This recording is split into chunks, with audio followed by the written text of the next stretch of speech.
Le Premier ministre passe en revue avec une délégation de la BAD les différents domaines de coopération entre la Mauritanie et cette institution.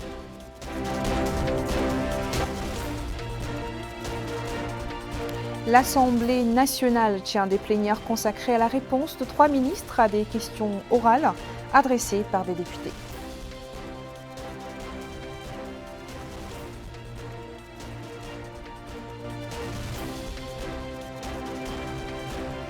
Et l'autorité de la zone franche entame un programme de formation au profit de 1100 opérateurs du secteur de la pêche.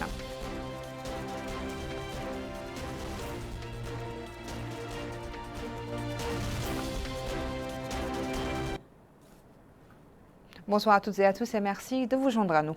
Le président de la République est de retour au pays. Mohamed Cheikh El Ghazouani est en effet arrivé aujourd'hui à Nouakchott en provenance de Paris où il était en visite privée. Les relations de coopération entre notre pays et la Banque africaine de développement, la BAD, les moyens de les renforcer et de les développer étaient au centre de l'entrevue que le Premier ministre Mohamed Bilal a eue aujourd'hui avec le directeur du Bureau régional de développement et des services pour l'Afrique du Nord et cette délégation. À l'issue de l'audience, Mohamed El Azizi a déclaré qu'il existe un projet stratégique pour l'intégration du continent africain, qui est le projet du pont de Rosso, qui représente un corridor reliant Djibout et Dakar. Nous l'écoutons. C'était une opportunité pour nous de passer en revue l'état de la coopération entre la Banque africaine de développement et le gouvernement mauritanien. Nous avons eu aussi l'opportunité de discuter sur des projets stratégiques, que ce soit des projets stratégiques actuels que nous sommes en train de mener avec le gouvernement ou des projets stratégiques futurs.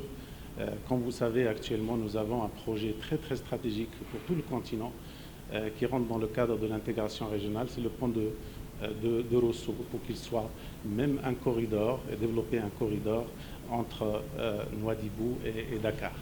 Et également, on a discuté des résultats de notre mission pendant cette semaine. Nous avons également informé Monsieur le Premier ministre des 2 signatures qu'on a eues avec 2 conventions de projets, de nouveaux projets entre la Banque africaine de développement et le gouvernement mauritanien.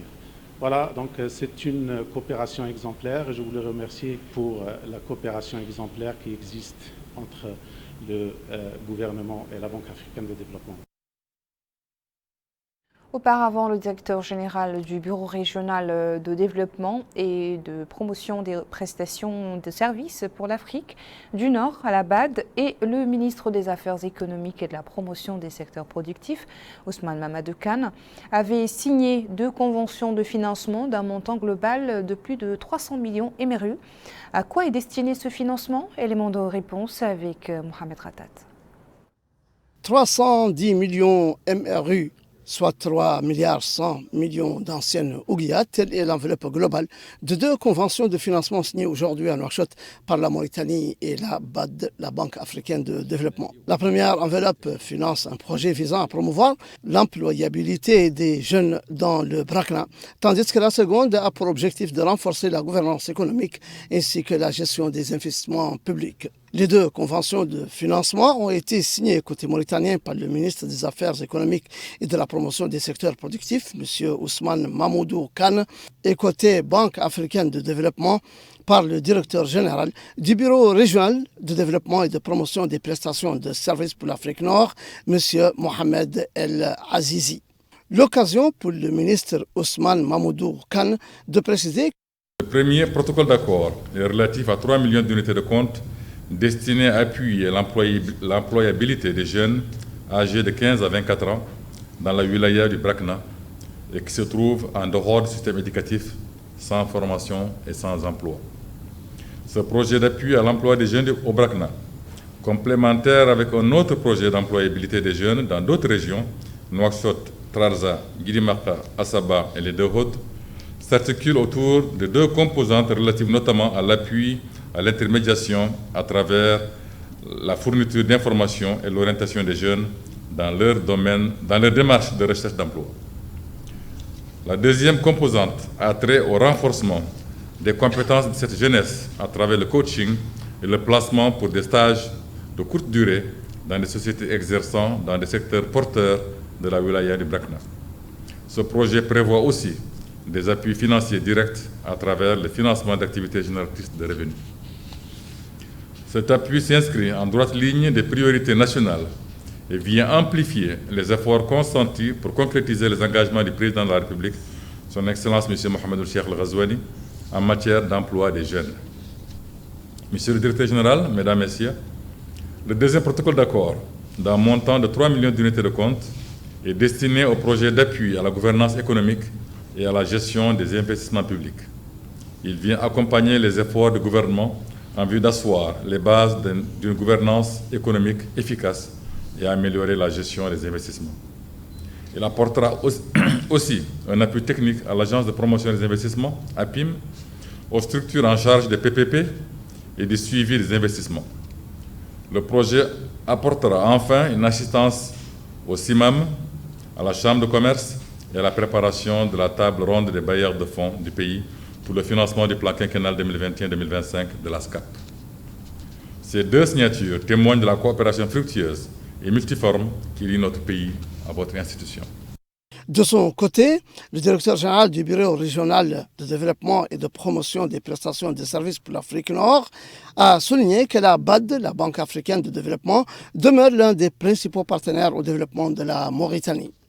Ce nouveau projet vise donc à soutenir les efforts du gouvernement et continuer à soutenir les efforts du gouvernement dans l'amélioration de la qualité de vie des jeunes de 15 à 24 ans qui ne sont ni en emploi, ni en éducation, ni en formation, en particulier les jeunes femmes dans les régions de Brakna à travers le développement des compétences et de l'entrepreneuriat.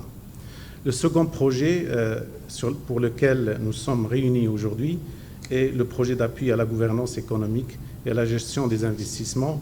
Il s'agit d'un projet d'appui institutionnel dont l'objectif est l'optimisation des investissements publics et privés en facilitant notamment l'exécution et le suivi des projets prioritaires du président. Il est à noter que la Banque africaine de développement a à son actif plusieurs financements et projets d'envergure en Mauritanie, parmi lesquels figure le projet Aftot Sahli. Je vous le disais en titre, l'Assemblée nationale a tenu ce matin une plénière pour entendre les réponses des ministres de l'Intérieur et de la décentralisation, des Finances et enfin de l'Éducation nationale et de la réforme du système éducatif. Relatives aux questions orales que les députés leur avaient adressées, ces questions portaient sur la problématique sécuritaire à Nouakchott et dans certaines villes de l'intérieur, sur la création d'un climat favorable aux investissements et enfin la situation de l'enseignement en général. Abdullah Damaba a suivi pour nous les réponses des trois ministres. Au menu de cette séance plénière tenue sous la présidence du président de l'Assemblée nationale, Cheikh Ould Bahia, la réponse à la question orale adressée au ministre des Finances, Mohamed Lamine Ould Zahabi. Cette question émane du député Mohamed Bouya Ould Cheikh Mohamed Vadel et se rapporte au rôle et à la capacité de ce département ministériel à créer un cadre attrayant à l'investissement. Le député a aussi demandé quel est le rôle joué par le ministère des Finances dans le cadre de la performance des différents secteurs du gouvernement. Mohamed Ould Zahabi a souligné que la loi portant règlement définitif du budget de l'État pour l'année 2019 a été approuvée les semaines passées. Actuellement, affirme-t-il, les travaux pour le règlement définitif du budget de l'État pour l'année 2020 sont en cours et que les informations financières sont publiées régulièrement et en toute transparence. Il a par ailleurs déclaré que le ministère des Finances accorde une attention particulière aux requêtes des citoyens, en plus des facilités qui ont été mises en place pour leur permettre de faire part de leur avis par rapport aux services qui leur sont fournis. Toujours à l'hémicycle, une autre plénière a été consacrée à la question orale du parlementaire Ahmed Yerobari, une question adressée au ministre de l'Éducation nationale, la réforme du système éducatif. Cette interpellation porte sur la situation des prestataires des services éducatifs communément appelés contractuels. Mohamed Melani Wouli a indiqué que le plan d'action de ce secteur a permis d'inscrire 1595 enseignants au cours des 2 dernières années qui vont être renforcés grâce aux promotions des ENI, soit 478 enseignants. Le département de l'éducation nationale, souligne-t-il, s'attelle afin d'intégrer les contractuels qui seront soumis à un examen. Ceux qui vont réussir ce concours seront par la suite recrutés comme des permanents conformément au texte en vigueur.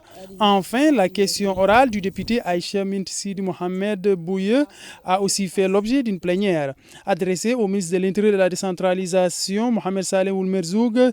Cette question concerne les problèmes de sécurité à Nouakchott et dans certaines villes de l'intérieur du pays et les mesures que compte prendre le ministère de l'Intérieur pour lutter contre les vols, braquages et meurtres. Le ministre de l'Intérieur et de la décentralisation a affirmé que l'évaluation de la situation sécuritaire de tout pays se fonde sur un ensemble d'indicateurs. Il a dans cette optique déclaré que les indicateurs concernant les délits de vol enregistrés au niveau des prisons sur toute l'étendue du territoire national pour l'année 2017 comparé à l'année 2020 montrent une baisse. Il est de 53,5% alors qu'auparavant, il était de 58,5%. Concernant les délits de viol, ils ont reculé à 66% au moment où les meurtres ont diminué de 58,5%, conclut-il. Le ministre de l'Éducation nationale et de la réforme du système éducatif, Mohamed Melanine Eyih, avait plus tôt dans la matinée supervisé le démarrage d'un atelier de formation des élèves maîtres sur les méthodes pédagogiques en situation de crise. Un atelier organisé en collaboration avec la direction des projets éducation-formation. Aminata Khan. 254 élèves maîtres prennent part à cette session de formation axée sur les méthodes pédagogiques à adopter en temps de crise. Une formation organisée simultanément à Ayoun, Keidi et Akjouj et qui va sans nul doute doter les participants des connaissances nécessaires, mais aussi les outiller des moyens permettant de mieux transmettre le savoir aux apprenants en temps de crise.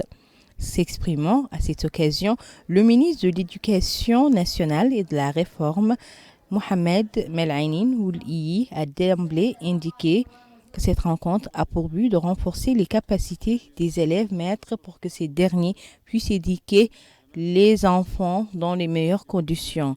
Il poursuit en indiquant que le département ne ménagera aucun effort et mettra tout en œuvre pour accompagner les enseignants. Il est à noter que cette formation est organisée au profit de 600 élèves maîtres.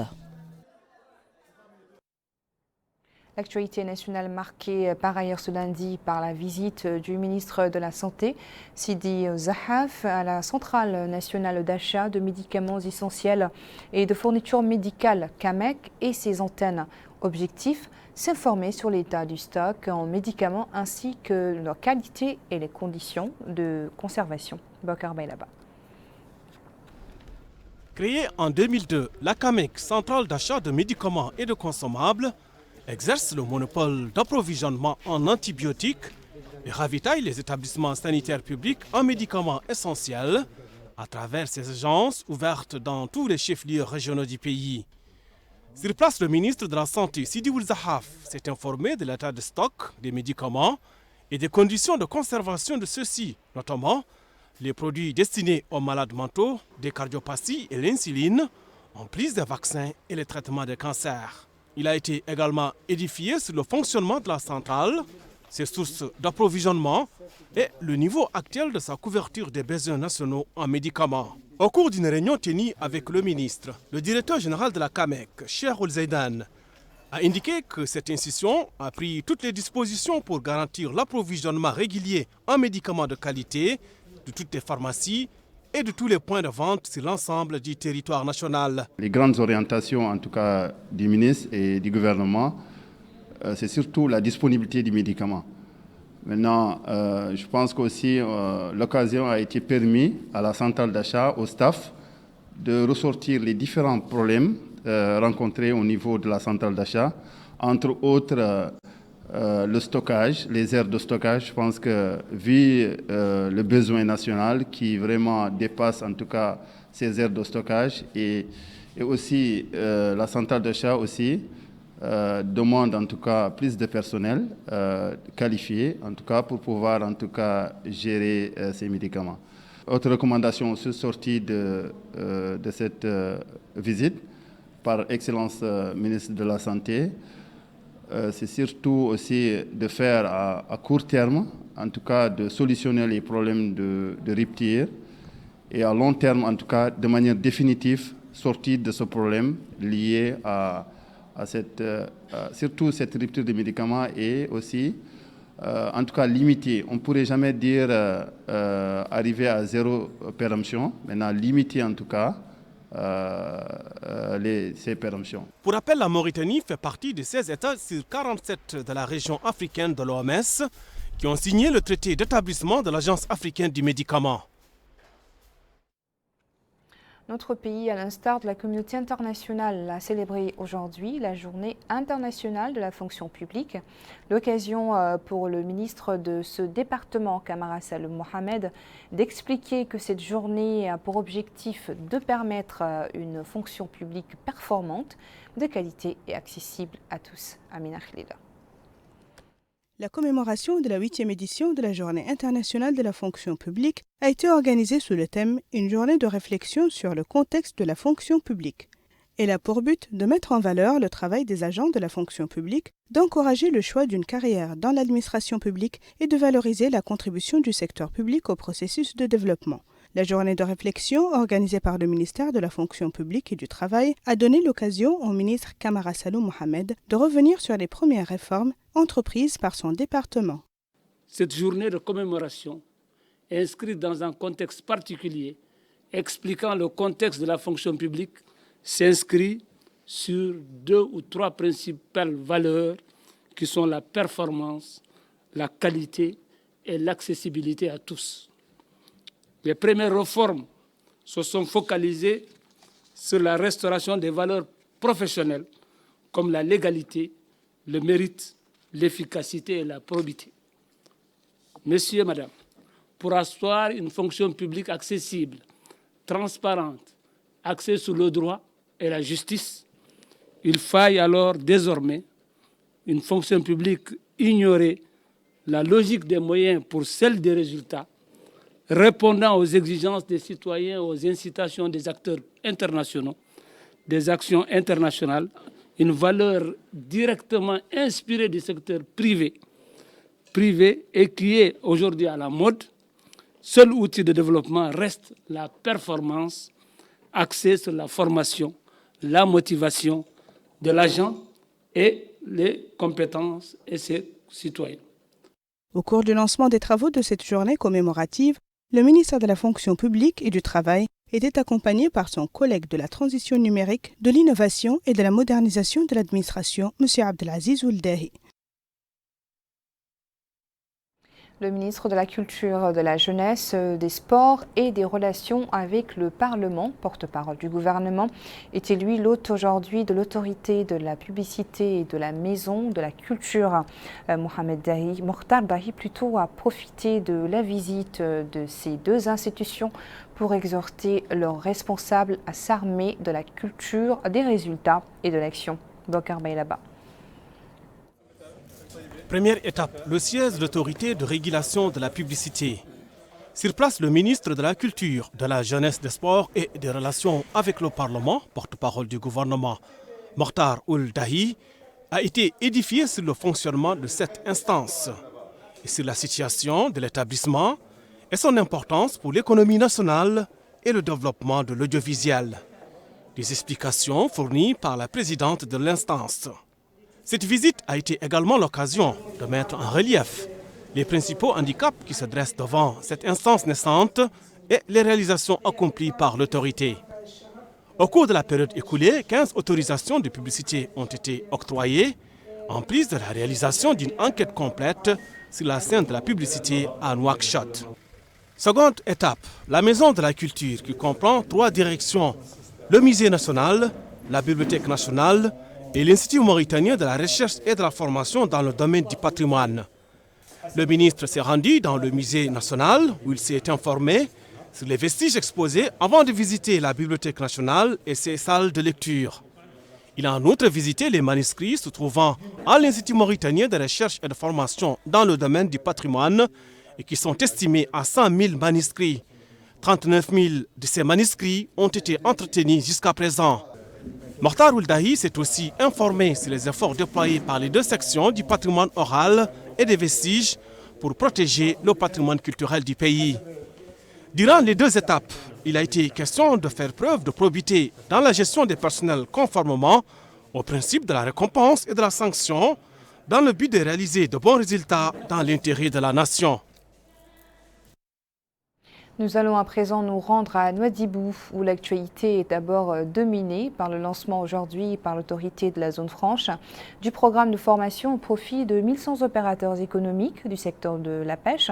Un programme qui entre dans le cadre du pôle compétitif de la pêche durable qui résulte d'une coopération avec le groupe de la Banque mondiale. Retour à Bokar Bailaba.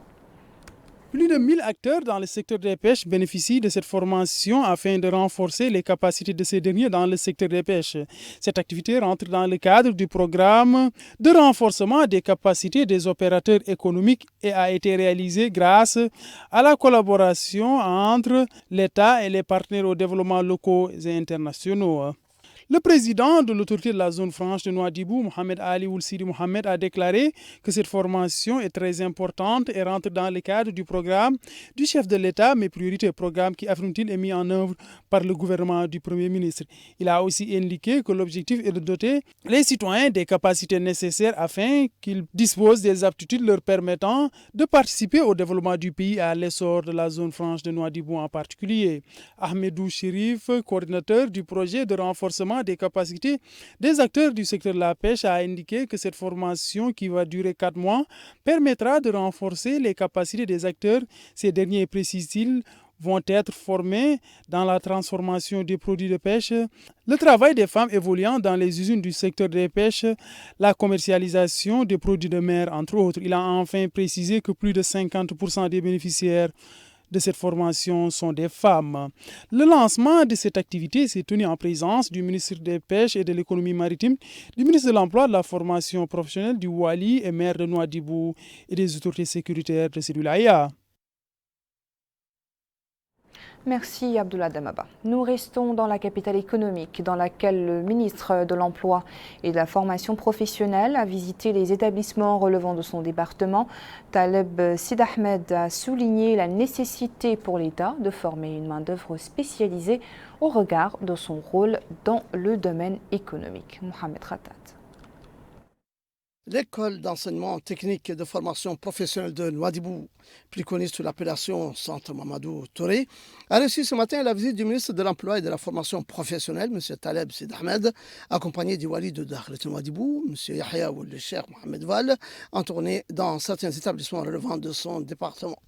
Le ministre a fait ce déplacement dans la capitale économique pour s'enquérir du déroulement du travail dans ces établissements de formation qui se doivent d'accompagner et répondre à la demande du marché du travail à travers l'adaptation de la formation des nouveaux sortants de ces centres. L'occasion pour le ministre Taleb Sid Ahmed d'affirmer que cette visite fait partie du programme comprenant la visite de tous les centres de formation professionnelle à l'intérieur du pays pour voir l'état d'avancement de leurs travaux et connaître le degré de préparation à la mise en œuvre de la nouvelle stratégie du gouvernement dans le domaine de la formation professionnelle.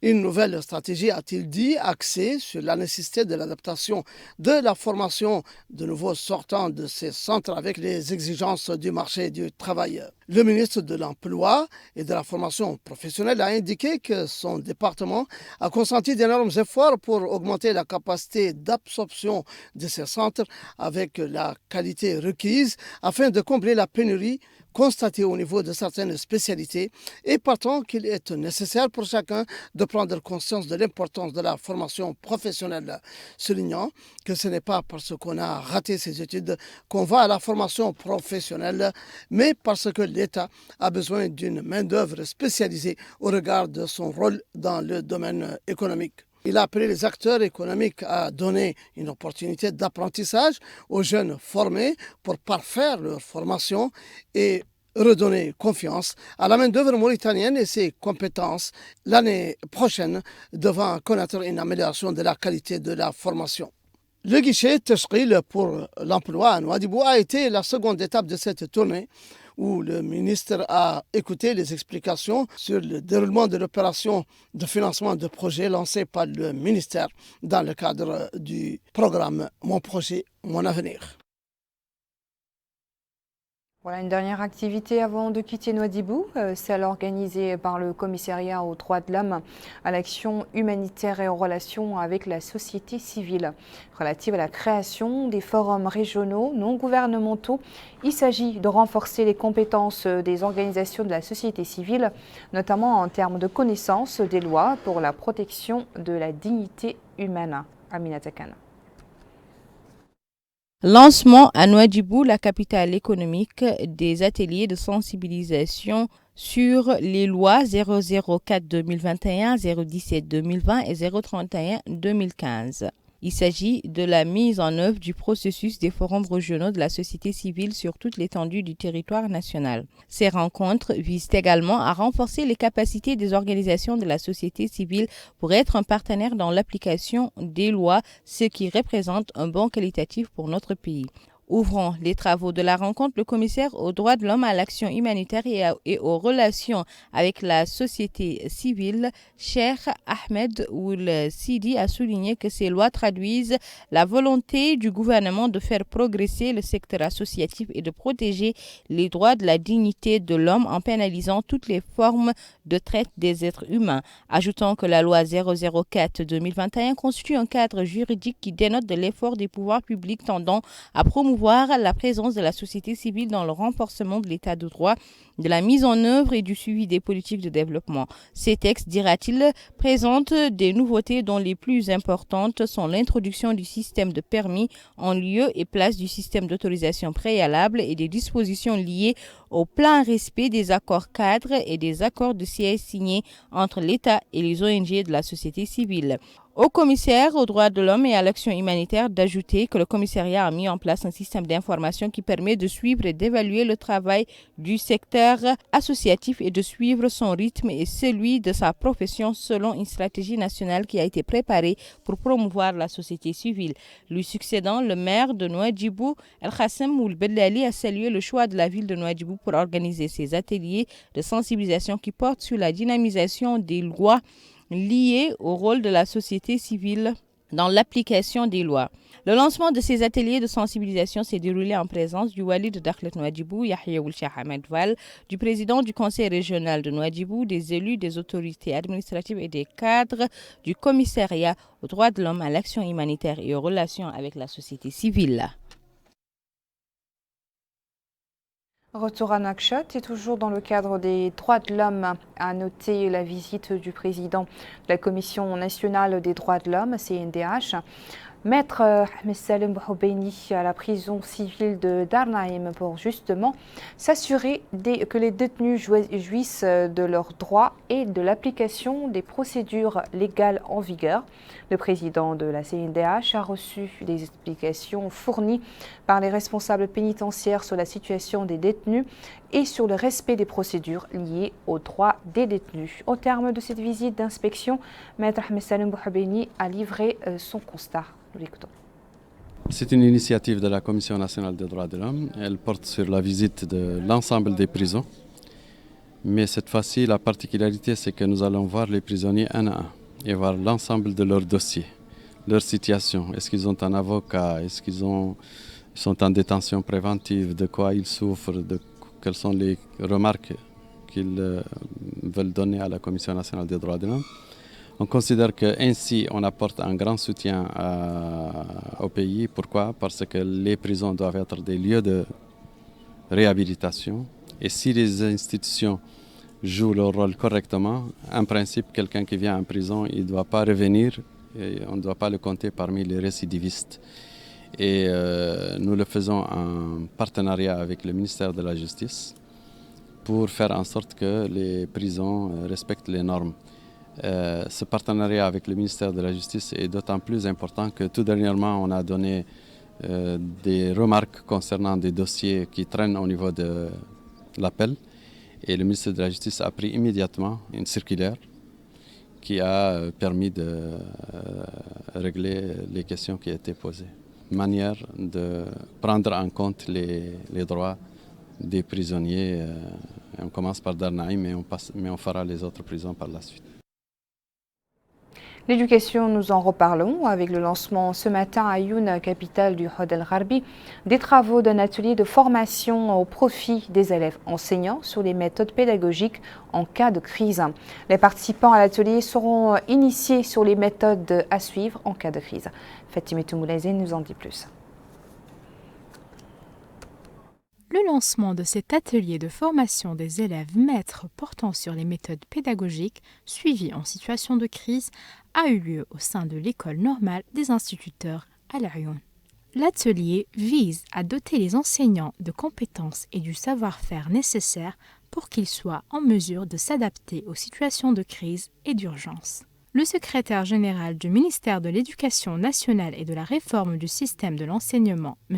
Ali Sillé, a indiqué que son département œuvre à travers des stratégies et objectifs clairs à asseoir les piliers de l'école républicaine. Il a ensuite passé en revue les réalisations accomplies pour améliorer le niveau des formateurs dans les écoles. Il a souligné que cet atelier s'inscrit dans le cadre des efforts visant à améliorer les compétences des enseignants, notamment en cas de survenue de crise pouvant influer sur la vie des citoyens. De son côté, le wali du Hod El Gharbi, M. Mohamed El Mokhtar El Abdi, a insisté sur la nécessité pour les enseignants d'assumer leurs responsabilités professionnelles et morales dans l'intérêt de la nation, mettant en relief le rôle de l'enseignant dans l'éducation des générations futures qui auront en charge, dans l'avenir, la responsabilité de construire le pays et de préserver ses acquis. Il a ajouté que les nations qui investissent dans leurs ressources humaines ont prouvé qu'elles sont capables de continuer à progresser et à prospérer grâce à la participation de tous leurs citoyens au développement du pays. Les participants à l'atelier vont suivre durant 5 jours des exposés théoriques et des exercices pratiques sur l'enseignement en cas de situation de crise et d'urgence. D'autres axes ont été évoqués tels que l'appui moral et social aux enfants et la gestion de l'opération éducative en période d'exception. Le même atelier a démarré ce matin à l'école normale des instituteurs d'Agjouj au profit de 135 élèves maîtres. Et que nous retrouvons Elhaj Abdelaïdine. Renforcer les compétences des élèves maîtres et leur formation sur les méthodes de l'enseignement en temps de crise et d'urgence sont des objectifs entre autres que cet atelier œuvre à atteindre. À travers cette formation tenue au sein de l'école normale des instituteurs à Agjouj. Supervisant le lancement de cet atelier, le Wali Moussaïd de l'Inchiri, M. Mohamed Mahmoud Ould Cheikh Brahim, a indiqué que la pandémie de la Covid-19, qui a touché le monde entier, a engendré un certain nombre de nouveaux défis, ce qui nécessite la conception des solutions inédites qui correspondent aux circonstances de crise et d'urgence. Le Wali Moussaïd a souligné que cet atelier a pour but de rendre les instituteurs aptes et disposés à s'adapter à ce genre de circonstances afin de garantir la continuité des services de l'enseignement à tous les niveaux. M. Mahmoud Ould Sied, chargé de mission au ministère de l'Éducation nationale et de la réforme du système éducatif, a déclaré que la finalité de cette rencontre de formation est de permettre aux enseignants d'acquérir les méthodes et les outils indispensables à l'enseignement afin de s'adapter aux différentes situations sanitaires et environnementales qui pourraient se produire dans notre pays. L'acquisition de ces méthodes par les instituteurs devrait garantir l'avenir des enfants, conclut le chargé de mission. La première journée de cette rencontre a été marquée par la présentation des communications sur les différentes typologies des crises et d'urgences en milieu scolaire. Ces exposés présentés par des experts et pédagogues ont été l'objet de débats fructueux entre les participants et les formateurs. Nouakchott, parlons de cette initiative de la commune de Darnaïm, relevant de Nouakchott Nord, qui a lancé les activités de comité de vigilance sécuritaire au niveau de la Mourata de Darnaïm. C'était au cours d'une réunion où l'accent a été mis également sur l'implication de toutes les opérations de sécurité et de la lutte contre la délinquance et la criminalité. Amina Khlila. La sécurité est la responsabilité de tous. C'est le message passé conjointement par le ministère de l'Intérieur et de la Décentralisation et la commune de Darnaïm. La rencontre organisée à cet effet a aussi été l'occasion d'informer le public sur les efforts et plans gouvernementaux visant à renforcer la sécurité, lutter contre la criminalité et les pratiques néfastes qui sont à l'origine de la majorité des crimes commis. Ont participé à cette réunion les autorités administratives et sécuritaires, les élus locaux et les représentants de la société civile. La rencontre a été l'occasion pour le wali de la wilaya de Nouakchott Nord, M. Si Mamadou Koujil, de sensibiliser les populations sur l'importance de la vigilance et de l'éveil en matière de sécurité, qui est la cause de tous et dans l'intérêt de tous. La protection des vies et des biens des populations étant au sommet de toutes les priorités. Les autorités publiques, poursuit le wali, fournissent des efforts titanesques nuit et jour pour sécuriser les citoyens. Mais la question de sécurité est un système à facettes multiples qui requiert le regroupement des efforts de tous. Le citoyen jouant ici un rôle clé de sensibilisation et d'information, mais surtout dans la lutte contre les stupéfiants et les substances psychotropes, qui sont la cause principale des crimes et délits commis récemment. Le maire de la commune de Dar Naïm, M. Momoul El-Qatbou Mouma, a affirmé lors de son intervention l'importance de la sécurité dans le développement des peuples.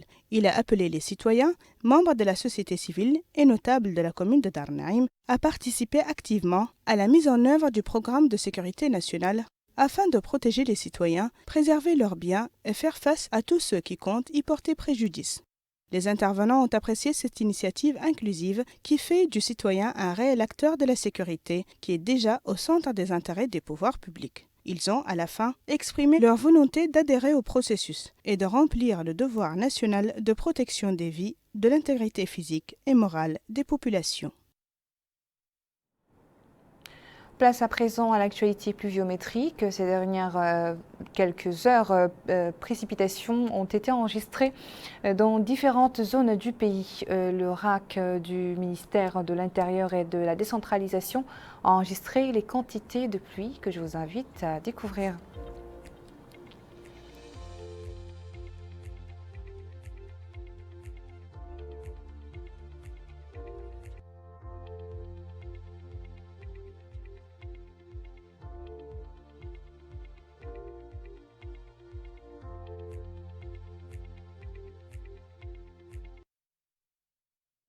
Elle, malheureusement, reste encore d'actualité. La Covid-19 a entraîné ces dernières 24 heures, selon les statistiques du département de la santé, le décès d'une personne. Il a par ailleurs infecté 41 personnes, tandis que 41 autres en sont guéris.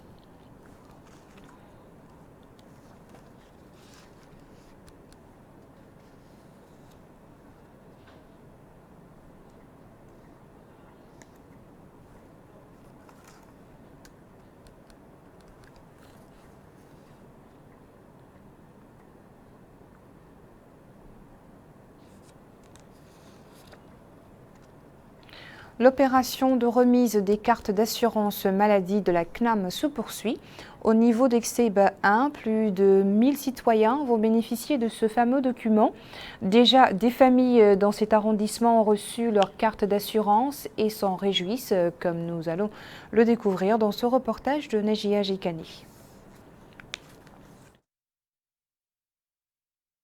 C'est ici qu'habite Aïssata Anne, qui relève du centre administratif de l'Exeb. Cette femme âgée de 73 ans est souffrante d'une paralysie qui l'a rendue incapable de bouger. Elle a bénéficié du lancement de l'opération de distribution des cartes d'assurance maladie qui a été supervisée par le président de la République, M. Mohamed Ould Cheikh El Ghazouani, il y a plus d'un mois dans la capitale Nouakchott. C'est dans ce cadre qu'Aïssata Anne a bénéficié elle-même et son entourage de la gratuité des soins médicaux. Non loin de chez elle se trouve son voisin Mohamed Ould Souedi qui a bénéficié lui aussi et sa famille de cette initiative qui a ciblé les couches défavorisées. Cela leur a permis de pouvoir enfin bénéficier de la gratuité des soins qui redevient pour eux d'un rêve enfin accompli. Quant à ces bénéficiaires, ils ont remercié le président de la République pour ce geste généreux, premier du genre dans le pays. La wilaya du Gorgol a bénéficié de 22 000 cartes d'assurance maladie. Une assurance maladie pour les groupes les plus nécessiteux, ce qui prouve que les pouvoirs publics se préoccupent de la situation sanitaire des citoyens en général et des couches vulnérables en particulier. Nous refermons ce journal par l'activité du Parti du Rassemblement national pour la réforme du développement Tawassoul. Hier soir à Nouadhibou, en présence du président du parti et des membres du bureau exécutif, le fédéral du parti Tawassoul, Mohamed Mami Abidi, a indiqué l'objectif du président du parti entre dans le cadre de contact avec la population. Prenant lui-même la parole, Mohamed Mahmoud Seyidi a indiqué que sa visite à Dakhlet Nouadhibou vient pour passer en revue la vision du parti sur les différentes questions nationales.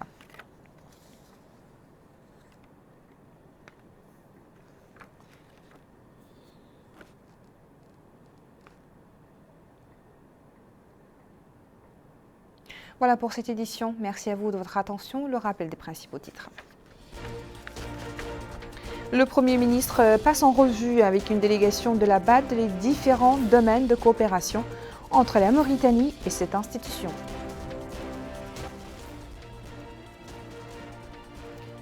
L'Assemblée nationale tient des plénières consacrées à la réponse de 3 ministres à des questions orales adressées par des députés.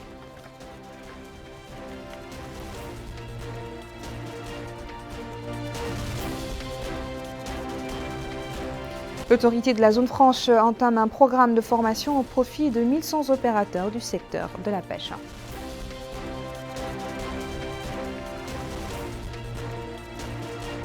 Comme chaque lundi, retrouvez votre émission Zoom sur, présentée ce soir par Adaï Khetala. Bonne soirée.